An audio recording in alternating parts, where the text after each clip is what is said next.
नमस्कार मु ओजेस कंसल्टेंसी तरफ लिखु आपण मानी ओडिशा लोकेशन रे सिक्योरिटी गार्ड रो वैकेंसी नहीं जहाँकि डिस्ट्रिक्ट वाइज सिक्योरिटी गार्ड रहिबो।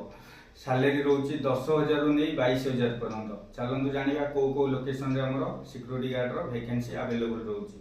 फास्ट तो भुवनेश्वर, कटक, जाजपुर, केउंझर, बालेश्वर, भद्रक, ढेंकानाल, अनुगुल, संबलपुर, राउरकेला, उमरकोट, कोरापुट, गंजाम, पुरी ये सब लोकेशन रे हमरो सिक्योरिटी गार्ड रो वैकेंसी अवेलेबल अछि। मेल पिला मानक पई ओनली बॉयज।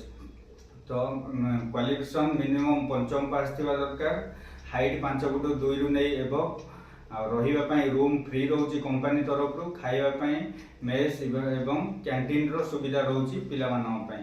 डॉक्यूमेंट ऊपर यदि कथा हवा बैंक पासबुक लागुची, Aadhaar card, PAN card, photo 4 copy, certificate xerox ये सब डॉक्यूमेंट नहीं आसले आपन डायरेक्ट जॉइनिंग रहउची 1 डे रे। तो आपण माने यदि ए जॉब टी करबा को चाहउचंती तो हमर वीडियो माध्यम नंबर दिया जाइथिबा नंबर रे कांटेक्ट करी अधिक डिटेल्स जानी डायरेक्ट आसी आपण जॉइनिंग करि परिबे। रहिली नमस्कार।